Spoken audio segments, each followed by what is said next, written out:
Inova! Somos Multi, porque o seu mundo é assim. Avenida 15 de Novembro, 1540. Centro Comercial Boulevard, Sala 411. Fone Whats 3281-1494. ZYU 492, 87.5 MHz. Ouça na frequência 87.5. Veja em inova.tv.br.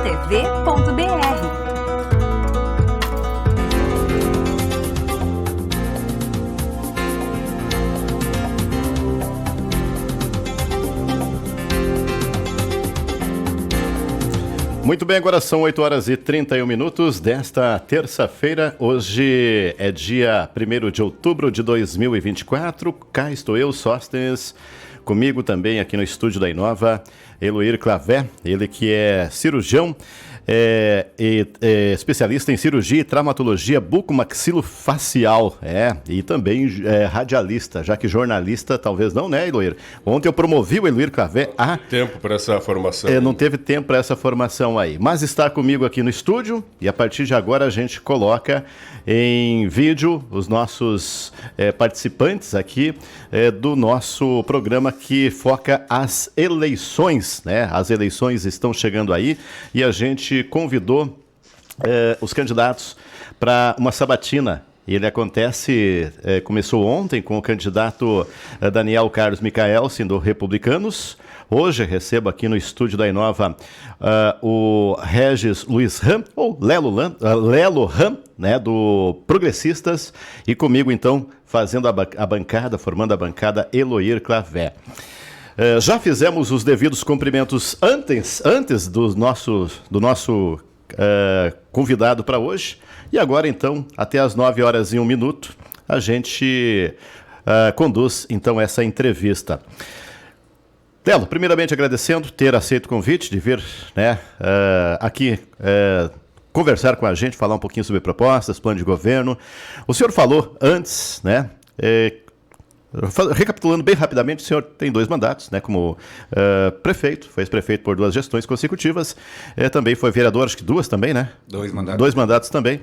E o senhor disse, quem está na chuva é para se molhar. Começou a chover, uma chuva calma, tranquila aqui na Nova Petrópolis, mas a gente teve muita chuva e para a gente saber como que vai ser o governo é preciso equiparar um pouquinho os governos municipais. O que o senhor faria de diferente se fosse prefeito nesse período tão conturbado que vivemos e que ficamos sem ponte, que ficamos sem turistas e que ficamos, né, com a economia bastante afetada? Por favor, essa é a primeira pergunta que eu faço. Afinal de contas, quem está na chuva é para se molhar, não é mesmo? Bom dia. Bom dia. Mais uma vez, obrigado, então, pela oportunidade, sócio. Eu lembro do período da pandemia, que foi não um modelo igual a esse, né, da tragédia que assolou o Rio Grande do Sul, com muita chuva. Se eu não me engano, 341 municípios foram atingidos com as temporais que aconteceram e sem dúvida deve ter sido e ainda está sendo muito difícil para alguns municípios se recuperarem. Mas o que eu faria aqui em Nova Petrópolis, né, nesse momento que teria sido importante era ter como também fez a sua parte, né, uma defesa civil bem atuante, né, e claro o trabalho da prefeitura, né. Por exemplo, hoje a gente sabe que tem alguns lugares ainda sem acesso ou sem estrada, com todo respeito, né? Já se passaram 3, 4 meses, de maio até aqui, né? Então, acredito eu que eu teria agido diferente, que eu teria trabalhado, mesmo porque eu sempre tive uma relação boa com os funcionários da prefeitura e os secretários que eu tive na época eram pessoas também de gabarito, né, que trabalhavam, que sabiam lidar com os funcionários, logo os funcionários acompanhavam, né, os funcionários da Secretaria de Obras os acompanhavam e a coisa funcionava. Eu não sei por que cargas da água hoje está mais difícil, né, talvez relação entre secretário e funcionário, que é uma pena, né, que só E quando isso acontece, quem sai prejudicado é o munícipe, né? São as pessoas que dependem de um acesso e que, a exemplo, né, a gente está comendo aí uma chimia da Piá, um pão da padaria Petrópolis, 3 grãos, né? Por sinal muito bom, mas a exemplo ali do acesso que tem na Rua da Usina, né? Que leva até o bairro Vila Rica, ficou por muito tempo ali meia pista, levando perigo para as pessoas, mas felizmente agora eles me parece que resolveram esse problema. 3 grãos, prefeito. Cite 3 circunstâncias que o senhor faria de imediato para corrigir, digamos, essa situação durante a chuva. Porque a gente percebeu que as pontes foram levadas. E a gente também percebeu isso a nível regional, falta de liderança. Tanto é que foi implodida uma ponte, e essa ponte ela foi necessária que a população, que a sociedade civil se organizasse para construir uma outra. O senhor teria que colocar dinheiro público para reconstruir? Eu até complementaria justamente isso. Claro, a gente sabe que a construção de uma ponte é federal, é do DENIT, coisa e tal. Mas, como diz os Ostens, o que o prefeito do município, um dos 2 mais atingidos, poderia fazer no sentido de agilizar esse processo de ligação com Caxias? Olha, em 2016 ou 2017, não me lembro mais, mas deu uma chuvarada muito forte também, caiu um trecho da 116, e quando eu cheguei em Brasília, eu estava indo a Brasília, eu recebi a notícia. E felizmente, como eu estava lá, né, procurei logo o senador Heinz e os deputados do nosso partido, e logo as coisas foram agilizadas. Deu para sanar o problema, pelo menos da questão burocrática, um pouquinho mais ligeiro, acredito eu. O que eu acho que a decisão de implodir a ponte, eu acho que ela foi, na minha opinião, né, com respeito, e como disse o doutor Eluir, ela é federal, né, é do DENIT, faz domínio do DENIT, é BR-116, mas, na minha opinião, talvez a decisão de ter implodido foi muito rápida, né? Poderiam ter pensado um pouquinho mais e talvez achado uma outra alternativa. A gente não é engenheiro civil, né? Então, talvez o estrago na base dela, de fato, tinha sido maior, não me informei, né? E talvez por isso implodiram, por conta da segurança. O senhor teria se informado, o senhor teria movido a máquina administrativa com engenheiros, arquitetos. Afinal de contas, prefeito, teve uma situação de adversidade. Claro, a gente está especulando aqui. Para quem está chegando agora na live, também explico. Primeiro assunto que a gente abordou nessa entrevista, porque teve um pequeno corte. Eu ativei quando o prefeito estava respondendo a pergunta, que era o que o senhor faria se fosse prefeito nesse período em que choveu tanto e a gente ficou sem estradas. Então, quem chegou na live, eu tinha acabado de fazer essa pergunta, quando ativei, o prefeito estava respondendo. Mas eu pergunto, numa situação de excepcionalidade, exige ações excepcionais também. E vivemos, é bem verdade, um período em que Nova Petrópolis estava em situação de emergência e a região toda de calamidade pública. Isso faz com que os gestores municipais também possam tomar decisões. Algumas decisões, elas obviamente podem ser questionadas pela justiça, mas quem está na chuva é para se molhar. É isso aí. Na verdade é assim, eu acho que o prefeito devia ter pulado na frente, assumir, bater no peito, BR-116 sim, mas ir lá e cobrar do pessoal. A exemplo, né, daquela história da VRS 827, que a gente dialogou por muitos anos, né, para que fosse arrumada, e o Dyer na época, lá na linha Temerária, né, e o Dyer, na época, nos prometia, até que um dia um pessoal chegou lá e reclamou de mim, né? Porque achavam que a gente não estava fazendo nada. Eu nunca fui para a imprensa, todas as vezes que eu fui até o Dyer para pedir pelo asfalto, né? Então, eu, depois de uma reunião com o pessoal de lá, onde um rapaz ficou bastante bravo comigo, né? Chateado, a gente até discutiu no gabinete. O senhor, inclusive, bateu na mesa. Bati na mesa. Tive que, né? Porque... O senhor acha que faltou bater na mesa nessa última gestão? O que está faltando para o município para conseguir avançar em questões que são, do ponto de vista proporcionadas, ocasionadas, consequências de fatores externos? Aí a gente cita um fator do macro meio muito amplo, a pandemia que o senhor pegou no seu primeiro ano, né? No seu último ano, melhor dizendo, a pandemia, começo da pandemia. E depois teve a questão da chuva. Falta bater na mesa. O que está faltando aí, efetivamente para o município avançar um pouco mais e ter decisões de impacto para a sociedade?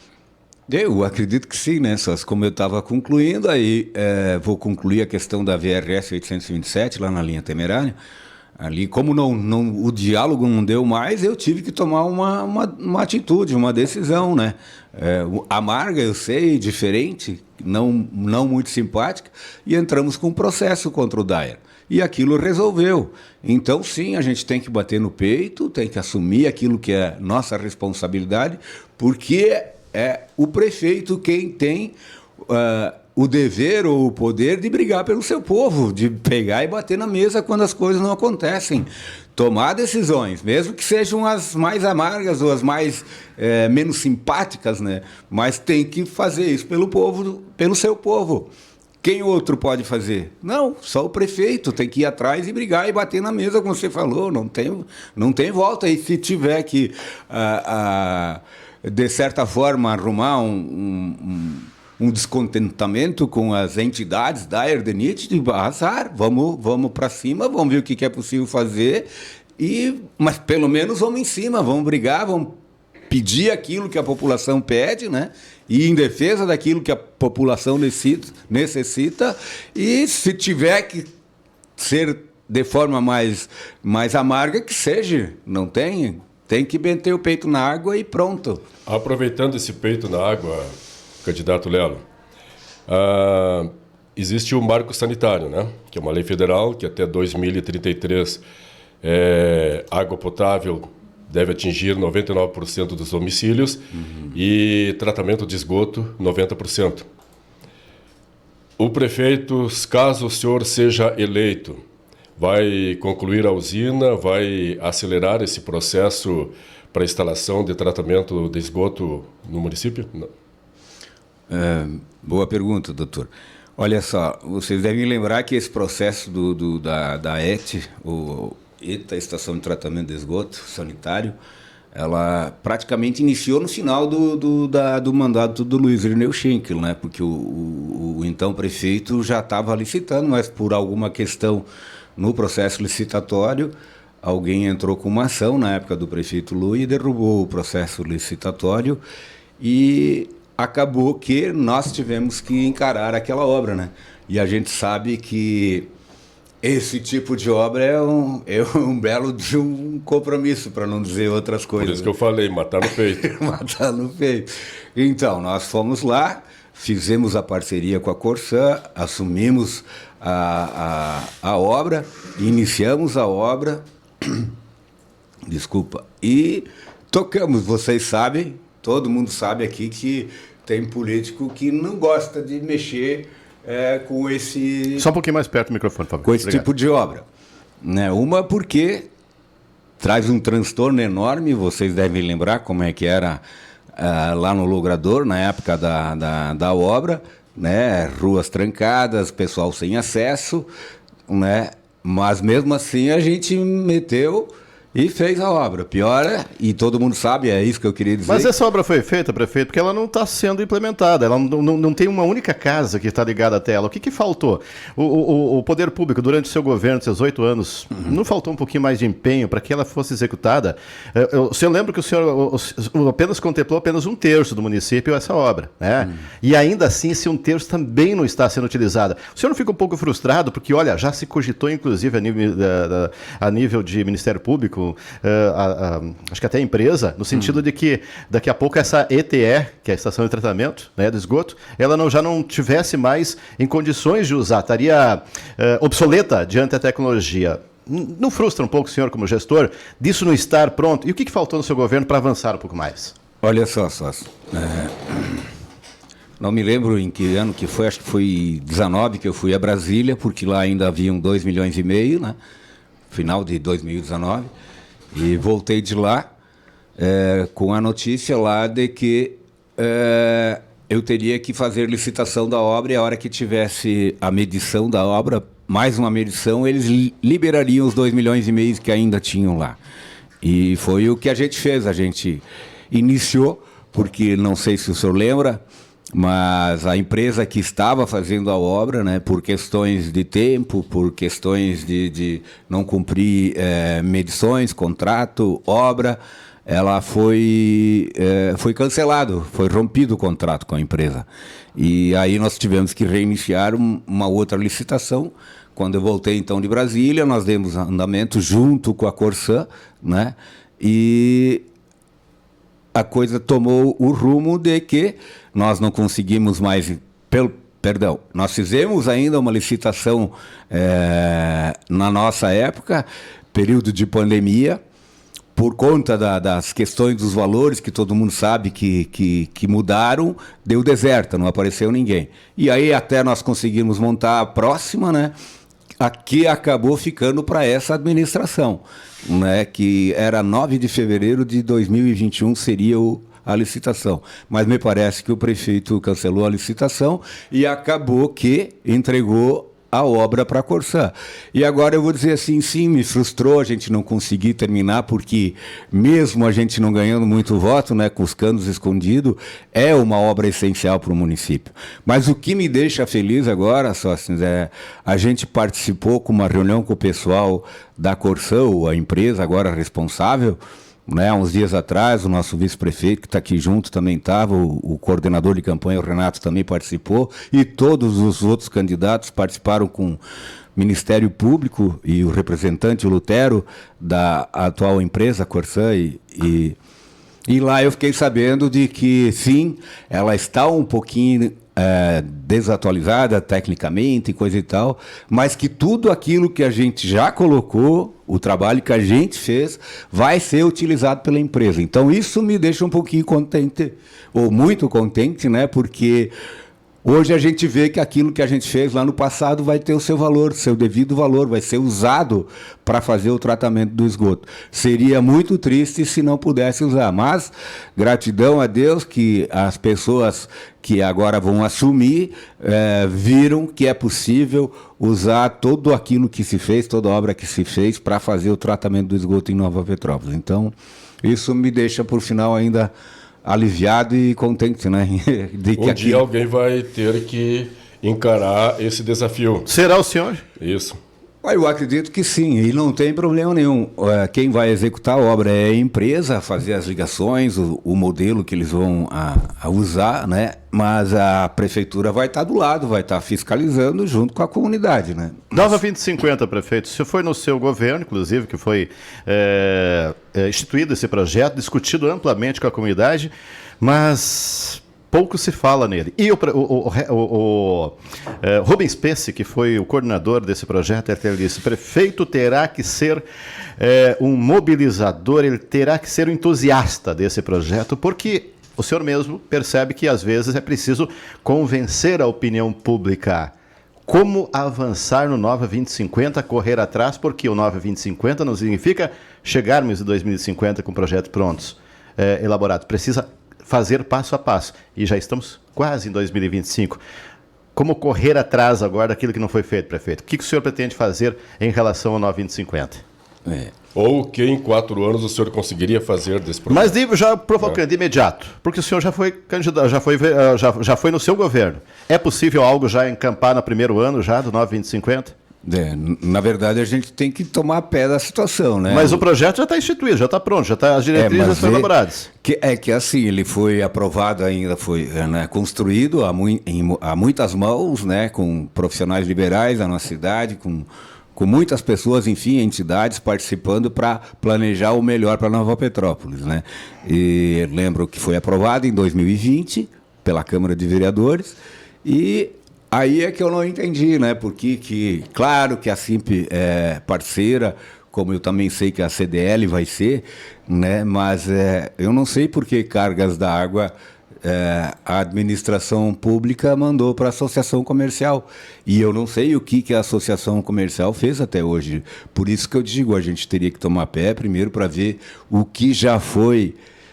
Acredito que já tenha sido feito alguma coisa ou dado algum início a algumas propostas, né, que tem dentro do Nova 2050, Mas como eu tenho que dizer aqui, tenho que dizer para o Eluir e para quem nos ouve, a gente tem que tomar pé da situação, ver em que está, mas com certeza a gente vai levar isso a sério, né? Vamos ver as propostas, rever as propostas, ver o que andou e o que não andou, porque nisso tem recurso público, né? Recurso público foram... O projeto todo custou em torno de 360 mil na época, se não me falta a memória, né? Então, ali tem 150 mil que é da prefeitura, do nosso dinheiro, mas Sicredi e outros que participaram, né? E aí tem que tirar isso do papel, né, Sóstenes? Ver.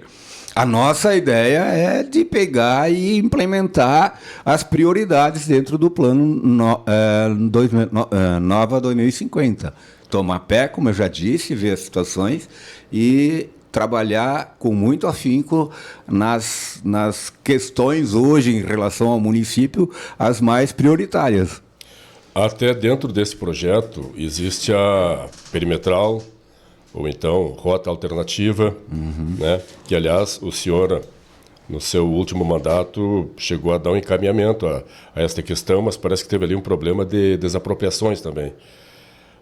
Num futuro mandato, o senhor retomaria essa obra? Com certeza, e está aí na nossa frente o cara que brigou muito, né? Que brigou não, cobrou muito da administração na época, que é o Sóstenes, né? E isso é bacana, né? Eu acho que a gente tem que pegar, quando se tem ideias, se tem a oportunidade de botar na rua, tem que fazê-lo. Talvez não 100% daquilo que se pensou seja realizado, porque quem está ali na prefeitura vê o que é o... Como está com a mão na massa, tem que ver o que é o melhor na opinião dos técnicos, engenheiros, enfim. Mas a questão das desapropriações, isso está pacificado, isso está liquidado. O que tinha por fazer, para pelo menos a gente ligar até o Pousada da Neve, era o plano altimétrico e licenças para derrubar 3 ou 4 araucárias que existem na boca da rua que liga para o Pousada da Neve, na Pernambuco. Descendo a Pernambuco, já tem até uma abertura, um pouquinho, um iniciozinho bem pequeno, de uns 10 metros mais ou menos, e aí onde é que foram encontrados estão os pinheiros. Então é isso que faltava, porque desapropriações foram todas feitas, foram deferidas pelo juiz, e se tinha essa possibilidade, se um dos moradores, né, que foi indenizado não concordasse com o valor da indenização na época, ela, de maneira, como é que eu vou dizer, lateral ou fora do processo, poderia entrar com uma ação, claro, devidamente com 13 imobiliárias, né, com o valor, se ela não concordou, uma avaliação das 13 imobiliárias, para daí, se tiver a diferença daquilo que o poder público pagou, poder entrar com uma ação para cobrar a diferença, né, via judicial, daí do poder público. O senhor teria executado, se caso o senhor tivesse sido prefeito, né, obviamente não pela legislação, mas se numa hipótese o senhor tinha dado continuidade, teria aberto essa rua, mesmo que talvez houvessem pessoas ou interesses contrários a essa questão? Afinal de contas, fala-se, quando há desapropriação, tem que ser de interesse público. Sim. Ou seja, o público tem que estar acima do interesse privado. O senhor, de forma unilateral, teria feito? Teria feito. Na verdade, eu acreditava muito que o então candidato a prefeito, há 4 anos atrás, ganhasse as eleições. Era o que eu queria, né? Mas, infelizmente, não deu. Por quê? Porque ele ia dar continuidade às obras, mas não aconteceu. Infelizmente não aconteceu e hoje a gente está junto aqui, mas sem dúvida, Sóstenes. E o projeto não é só até o Pousada da Neve. O traçado é Pousada da Neve, depois Bairro Piá e depois Linha Imperial. Ali onde dá a encruzilhada que vai para o CTG e para a Linha Imperial. É até ali o nosso projeto. E com certeza nós vamos retomar. Isso é de extrema necessidade. Há um tempo atrás, de novo, o senhor não fez uma matéria, divulgou uma ambulância trancada. Olha a tranqueira que deu há um tempo atrás, quando estavam recapeando aí da rótula do Pousada da Neve até a Avenida 15 de Novembro. a tranqueira que deu na hora do meio-dia e coisa e tal, o pessoal nervoso, debaixo do sol, né, esquenta a cabeça e coisa e tal, e se tivessem concluído, com certeza muitas pessoas iriam usar, pelo menos os que moram lá no Pousada da Neve, teriam usado aquele acesso, com certeza, né, para facilitar a vida para ir para o trabalho, para levar seu filho para a escola, buscar filho, enfim. Inova! Mas Somos a Multi, atual administração porque seu resolveu não mundo tocar é a obra, assim. né? Como também não tocou aquela via alternativa, a ligação do Juriti até São José do Caí. Mas a propósito disso, no seu governo, pegou-se um caminho errado ali daquela obra, né? Porque foi até um ponto e deixou de se fazer. É viável ainda aí essa estrada até São José do Caí? É viável, sim. Nós não conseguimos concluir, não houve mais. Mas é aquele traçado que foi feito? Não, tem hoje, né? Graças a Deus tem outras alternativas, mas não tem por que não concluir aquela e abrir as outras. O vereador Cláudio tanto fala de uma que ele sabe lá, que agora na caminhada a gente descobriu outros acessos que podem ser abertos e que as pessoas dizem é estrada antiga, a gente passava por ali, é um morro, é plano. Tudo isso nós vamos olhar. Quanto mais acesso a gente tiver do São José do Vale para Nova Petrópolis, melhor. Tendo acessos, obviamente, vai facilitar e muito para a população. Isso é certo. Como executá-los, prefeito? Tem dinheiro para isso? A prefeitura consegue fazer com recursos próprios? Buscar em Brasília? Sim, tem que ter projetos. Como é que o senhor pretende fazer? De novo, a gente agora tem que tomar pé do orçamento, né? Alguns dizem peça orçamentária, mas o orçamento do município, para ver se existe, de fato, recurso próprio para se investir numa pavimentação, para que seja uma estrada que possa servir também para o turismo, bem asfaltada, mas com certeza a gente vai a Brasília atrás de recurso também, né? Existe uma conversa, não sei se tem fundamento ou não, de que teria um recurso ali para o Arroio Paixão. E talvez por isso não estavam mexendo, não estavam arrumando. Boatos, não tem 100% de certeza na informação, né? A gente ouve muita coisa nesse período, então talvez até tivesse sido melhor nem falar aqui, né? Mas então por isso que não, pelo que eu sei, não arrumaram a estrada do Paixão, do Arroio Paixão, né? Porque havia a possibilidade de vir um recurso, alguma coisa nesse tipo. Essa estrada, ela traz turistas. Falamos um pouquinho sobre turismo, prefeito. Teve uma polêmica no seu último governo, né, a questão do Natal, né? O que o senhor pretende fazer de diferente, né, para que o turismo, digamos assim, emplaque? No nosso município, ele é dependente principalmente do setor gastronômico e das estradas. Mas há também um potencial muito grande na Nova Petrópolis no turismo que pode ser alavancado mais. Como é que o senhor compara o turismo hoje com o seu governo? E o que o senhor pretende fazer? Como o senhor pretende conduzir o turismo para que Nova Petrópolis, né, deixe de ser aquele antigo chavão, uma cidade de passagem? E eu até complementaria questionando o seguinte, que turismo é uma indústria sem chaminé, como se diz, mas é fundamental. Ela traz recursos, ela atrai pessoas. E o atrativo das pessoas, por exemplo, uma revitalização do centro do município, da cidade, da Avenida 15 de Novembro, isso aí estaria também nos seus propósitos? Eu respondo primeiro a dele ou a tua? As duas. Tudo chuva incluído. O que o senhor pretende? A primeira, então, o que o senhor pretende do turismo? Do turismo, vamos falar, eu não tenho problema nenhum em falar do Natal de 2019. Primeiro registrar de que este Natal não deu prejuízo ao erário público. O que aconteceu, nós não tivemos tempo hábil para questão de processo licitatório. Tempo hábil que a gente já não tem, gostaria que o senhor fosse um pouquinho mais direto, por causa do horário mesmo. Que passa então, rápido. ligeirinho, sócios. Só para dizer de que mesmo com os pirulitos, o Natal foi bom e as pessoas vieram visitar. É claro que houve descontentamento do pessoal daqui, dos mais críticos, né? Mas naquele final de ano a gente teve o maior réveillon do município de Nova Petrópolis. Então aquele Natal foi bom. pergunta do... Revitalização. Revitalização. Ó, não tem como a gente pensar em revitalizar a nossa avenida sem antes ter uma via alternativa. Então vamos no passo a passo. Primeiro via alternativa e depois sim, é um sonho, um baita de um sonho revitalizar a nossa Avenida 15 de Novembro, tirar os fios, tem projetos, já tem ideias, né? Não nossas e sim de parceiros e coisa e tal. Mas primeiro passo é via alternativa. Senão, não tem, ninguém vai para Gramado, ninguém vem de Gramado, a nossa cidade vai trancar. Então tem que ter os pés no chão para primeiro executar a via alternativa. Alternativa ou possibilidade. Existe a possibilidade do seu vice-prefeito, que está aqui no seu lado, ser o prefeito?